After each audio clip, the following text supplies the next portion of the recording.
So I'm continuing with my methodology for shrink wrapping a painting, mostly because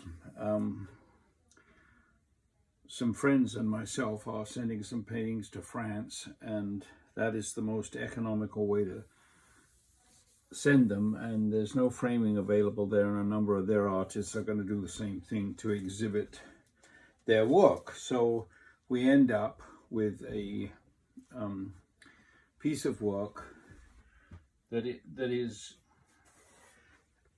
covered in plastic, and I'll turn that so you can see the reflection on it. So the work is covered in plastic. It's not the same as glass, but it does give the deeper colors a lot of depth when you put on a shiny surface on top of it.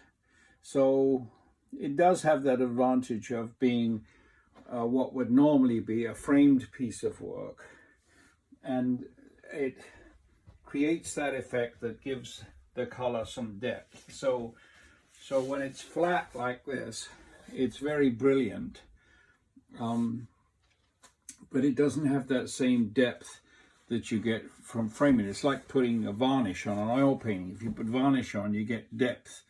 The light reacts differently on the surface and creates depth. It's like wetting a stone in a river. You take a stone, if it's dry, make it wet, and you get all the depth of the colors that are in the stone. So these pieces that I've prepared, the way I did it in a similar short video, by using alien tape behind and packing tape on the back of the painting, so that the alien tape doesn't get actually stuck to the painting. It gets stuck to the packing tape, which was put in a number of positions: 1, 2, 3, 4, 5, 6, 7, 8 positions around, with about a 1-inch square of alien tape in each position, just to make sure it's gonna hang there without falling down, without any problem. And the idea being that it looks as if it's framed to a certain extent. And this is a full sheet of watercolor. It will look that it's framed to a certain extent because I've made it 1/2 inch bigger board all the way around. So it's 23.5 by 31. And then you can place the painting on it with the alien tape, and it makes it look like you're floating the painting. Floating being, in some cases, watercolor artists do what's called floating their work on a background, so that the matte, there's not a normal matte around the painting that you would see on most of them, but just floated work. And from that, you get the full appearance of the paper. It has this lovely sort of, it's not what you call a deckled edge, I don't think, but it's a handmade paper, acid-free handmade paper. It's been made for hundreds of years with certain methodology, and it gives you a sort of nice raggedy edge that finishes off, gives it some texture instead of being cut like a knife. So there are some advantages to doing it this way, and it will look nice when it goes into the exhibition, I'm sure. Now, if I framed it this way across the material I've got, and perhaps right now I should explain the material that I've got. I picked up in the last couple of days this shrink wrap paper, but it's much wider than the other stuff that I've got. And it says 25 feet by about 65 inches. Well, the 65, this isn't 65 inches, it's 30 plus inches. But what makes it 65 is there's 2 sheets. It's a folded sheet that you can open up. On this side is the fold. So I can open it up on one side, then this side has got a fold on it. I don't know whether you can see that, but it's not open.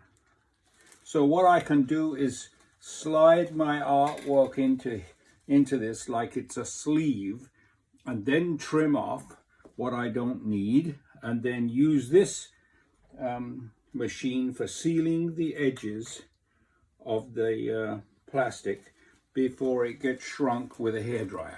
So I'm going to slide that piece of work I had into this sleeve.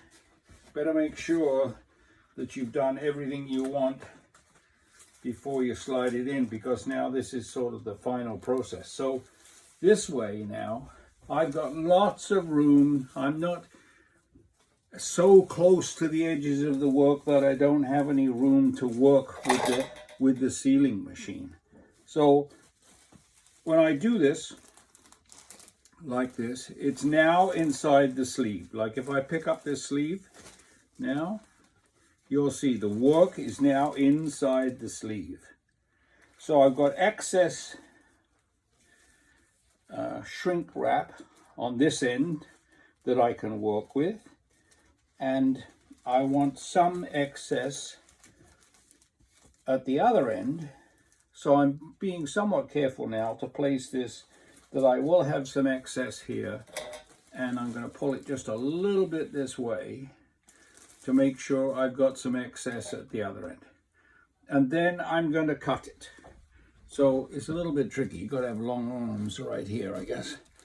But I'm going to cut right across there, like that, with a pretty sharp knife. So now the sleeve that I have around the painting is now detached from the roll. So there's the roll.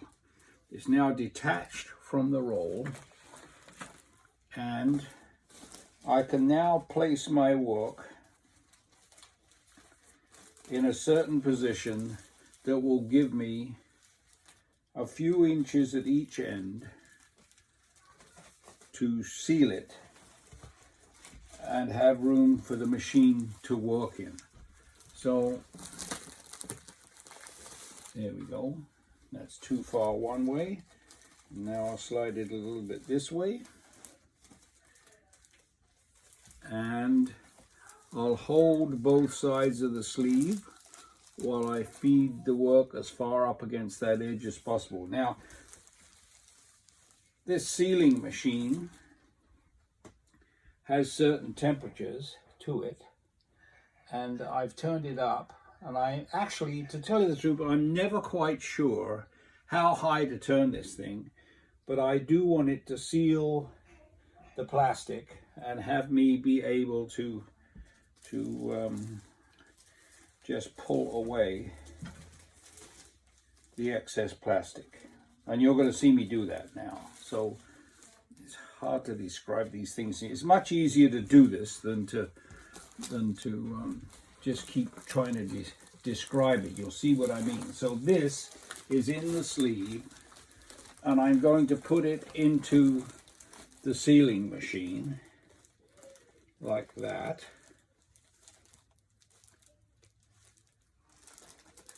And I'm going to lower this lever, which pushes the hot part down onto this shrink wrap material. I'm trying to keep it as even as possible. So now I push down, hold it down, lift it up, and it should, here it is now, I can peel this off. So it's not completely finished, but I can peel that off. I'm just hoping that I have sealed that together just right, which I haven't yet, but it's close enough. And I'll go back and do some more in a little bit. So I have the top where the fold is. I've got that end somewhat sealed already. And now I'm switching to the other end of the work, which I'm going to put into the sealing machine again, and I'm going to have it reasonably tight, not overly tight, because the hairdryer will shrink the plastic and make it tight. So I just need a bit of room to work in that favor, and I'm sort of securing it now so that it will do that.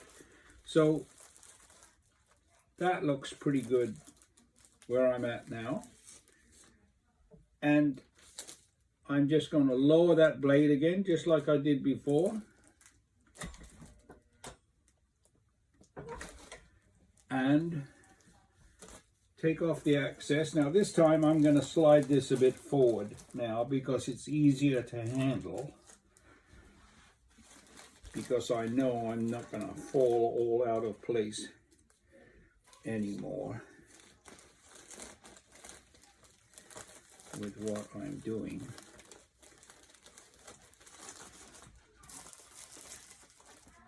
So it's fiddly, it's a little bit fiddly. I'm doing this a little bit fiddly here. And I'm going to trim off the last bits of this excess here.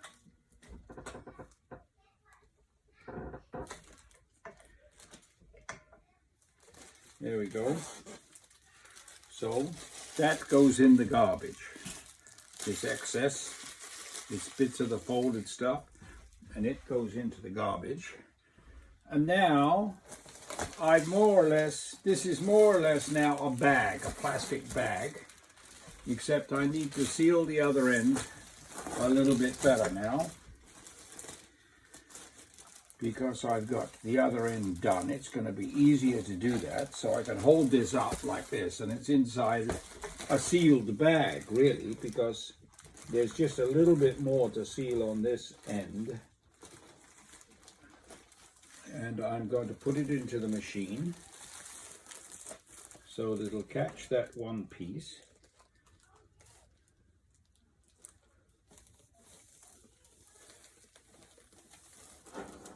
And I'm walking as squarely as I can. I'm trying to judge and get it as squarely as I can in here. Okay, I think I'm going to push this down a bit further. You have to be thinking all the time here to get this all done properly, just like I did on the other end. And I think, yes, well, that is about right now. So here I go. I'm going to press down, and it's sealed off and cut the plastic. It's not a knife cut, it's heat that is melting the plastic and dividing it up. So now I really do have this in a three-sided bag, and I've got one side now that is extra, so that has to come off. But you can see that the sides where I've got it is pretty close to the edges. That's why I was being so careful. The sides are now pretty close to the edges because it's going to shrink, but I don't have 2 inches that I have to shrink. I've got a little bit on each side. And now I'm going to do that last side. And of course the machine is not big enough really for something this big, so I have to do it in a couple of actions. So now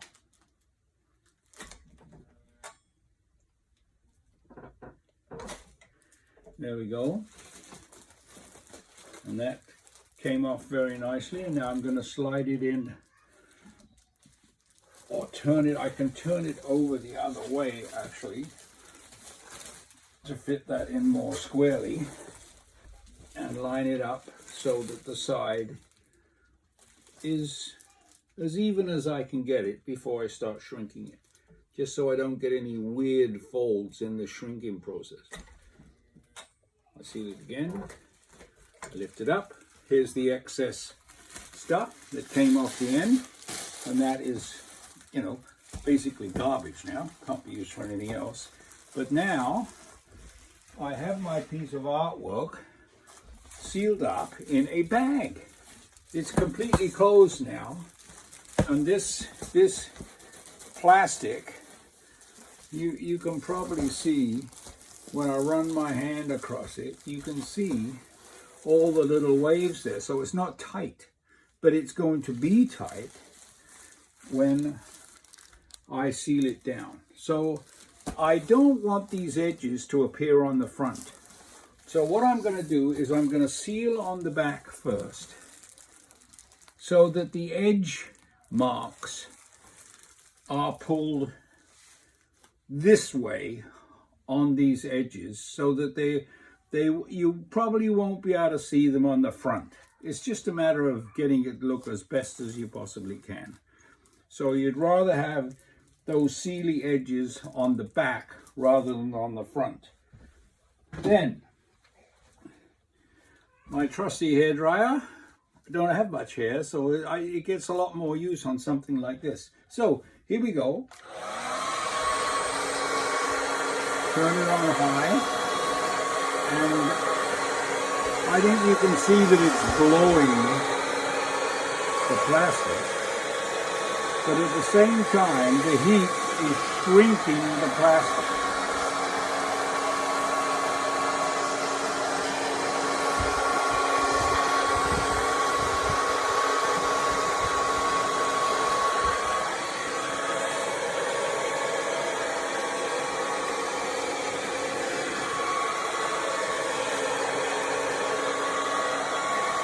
So if I could speed this process up, I would, so that you wouldn't have to watch me doing this for ages. But actually, if you go too fast, you could burn a hole in the plastic, or you could make a hole in the plastic. So you're better off to be patient and careful. And if you work from the center out,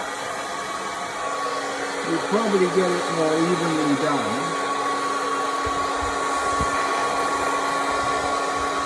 And this shrink wrap is usually used for sealing windows when you're in a cold climate. So if you want over the winter to have things not so drafty, you can seal this around the window.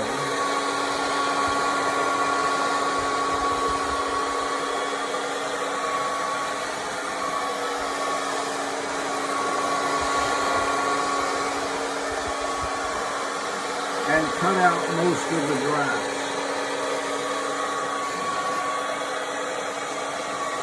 Now I'm wondering if I have this on the highest heat, because it's not shrinking as fast as I think it should. So I do have a heat gun, but I'm pretty careful about using a heat gun, because you really can then burn a hole in it, and if you don't know what you're doing. So I'm going to try and continue to do this with this hairdryer rather than going and getting a heat gun.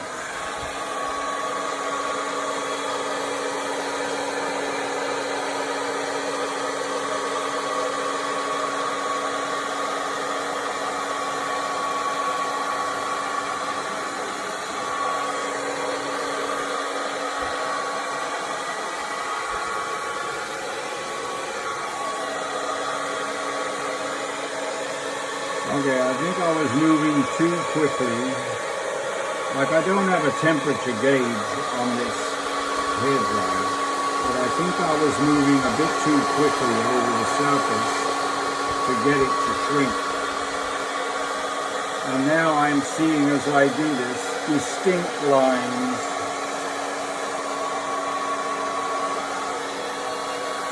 that show me that it is working.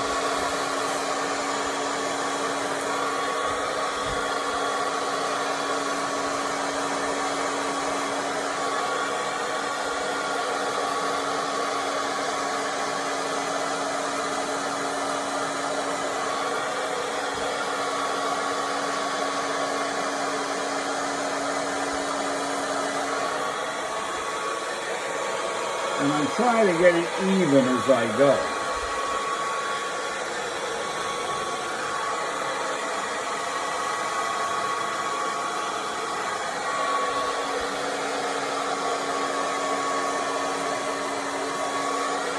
So that I don't have one area that's not shrunk at all and another area that's totally shrunk. I'm trying to take it down evenly so that I get a nice even finish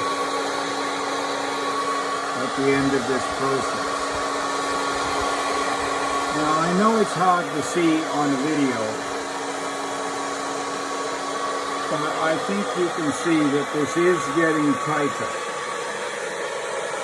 Yeah, maybe you get a different angle on it. If I hold it up a bit like that, you can see that it is getting tighter as I do it. And the closer I hold this to the plastic, the more it shrinks it. And so far, I haven't made a mistake and put a hole in it with the heat.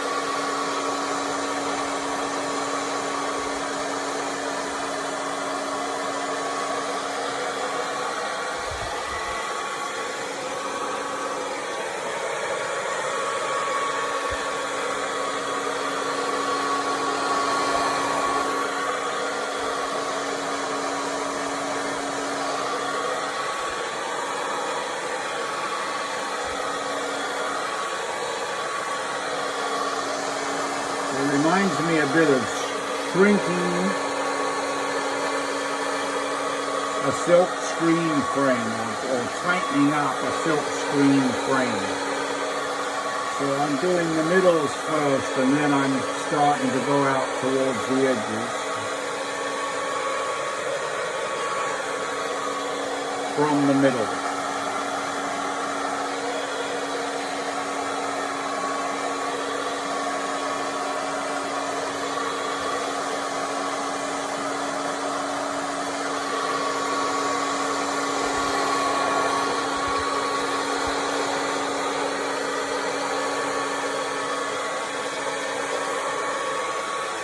And now we really are getting some results.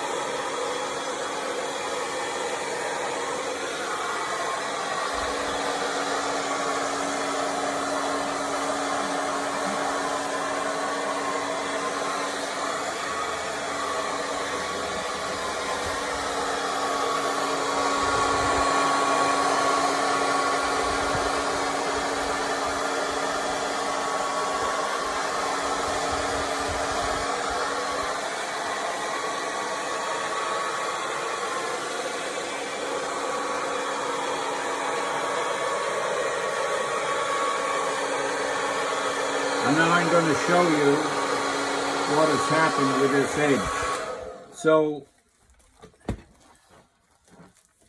on this edge right here, I don't know whether you can see this line on here. Maybe you can, maybe you can't. I left the lights off. Maybe if I turn the lights on, that might help you see that ridge.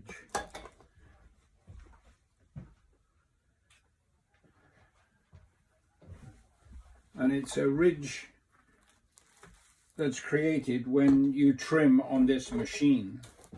And I'm trying to make sure that it falls on this side, and here it is here. And this is why we do the back first, because then that join mark comes on the back of the painting rather than coming down the front of the painting and spoiling the composition.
So now, I think when we turn it over, you'll see that it's a lot tighter on the other side. It's not completely shrunk down, but it's not waving around as much as it did before. And so when I tighten up this side with the hairdryer, this will look smooth and glassy like, and make the piece look very good. And I won't keep you for all that time. Or maybe I will for now, but if you're bored stiff and you've had enough of watching this dryer work, then you could turn off the video. But maybe I'll keep it right to the end here, even though it takes a little while. It'll be a lot faster on the other side because a lot of it has already been shrunk out of this film by pulling it onto this side.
Now this side is getting quite smooth.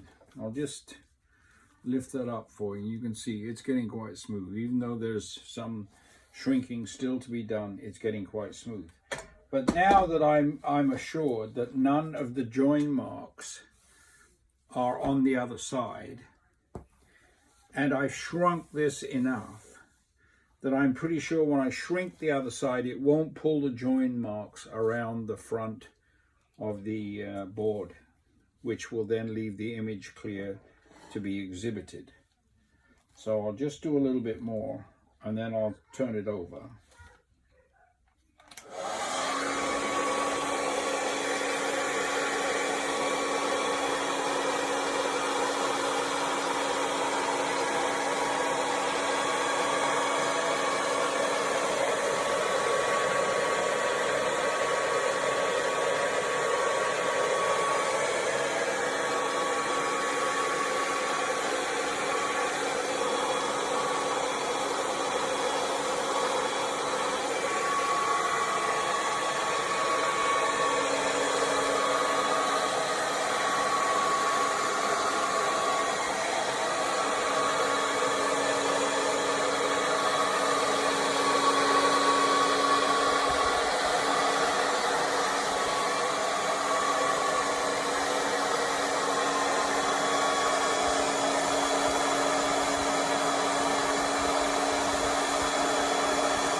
Now, as you can see, that is now pretty tight all over. There's still a little bit of wrinkle in it, but I won't worry about that for now, because I can go back later and do those last little bits. Now I'm going to do this side and hope that we don't get any strange ripples. We shouldn't do.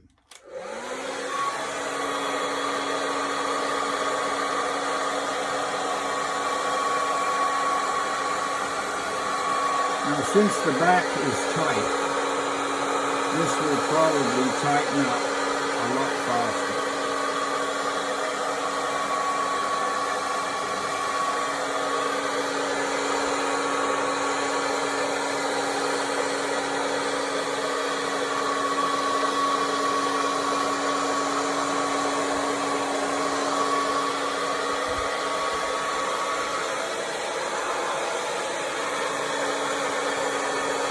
Which I can see is happening already.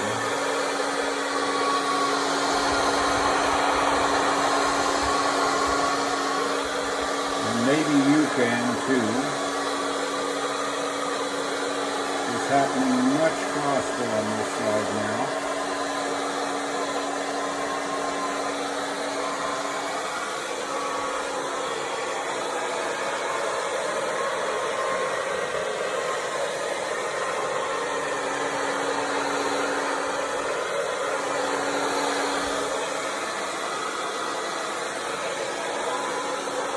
And actually, with all the colouring there now, it gets hard to see exactly all. I can see where the ripples are. If I hold it up to the light, I can see exactly where the ripples are. And that's just about it now.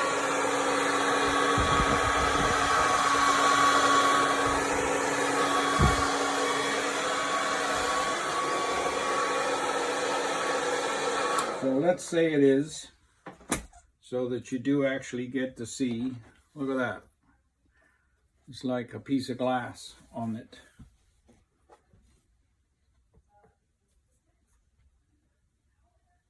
And it's shrink wrapped, sealed. Nobody can come up to it in an exhibition and splash their coffee onto it or anything like that, because it's behind this sealed plastic and there's no ripples there now. Or if there are, I could just tighten it up a bit more, but to me it looks like the ripples are gone, and they seem to have gone on the back too. So tightening up the front, also tightened up the last little bit on the back, and I'll give that one more going over just to make sure it's all just right. So what did we start with? We started off with a 25-foot roll of 60-inch wide shrink wrap, and it's a sleeve. It's got a fold in it, so the 30 inches is 60 something inches, and that allows you to slide in a piece of artwork and then seal it with a machine. If you don't have a machine, you just tape it on the back of the work. You fold it onto the back of the work and you tape it on the back. Cut it to size and tape it on the back, and then just do the front with the hairdryer, and it'll work just as well. The machine is nice, but you don't actually have to have a machine. What else should I tell you? Well, you need an X-Acto knife, a ruler to get yourself cut edge. You need this thing heated up to cut it, or you need to tape to the back of the work. You need the work in place securely in the first place so that nothing moves, and a hairdryer to finish it off. And there we go. All ready. It's going to go off to France, this piece, along with a couple of others. So it's all ready to go, and so am I. It's all done, and now so are you. Sorry to keep you waiting with all the shrinking, but there you know how to do it now. See ya. Bye now.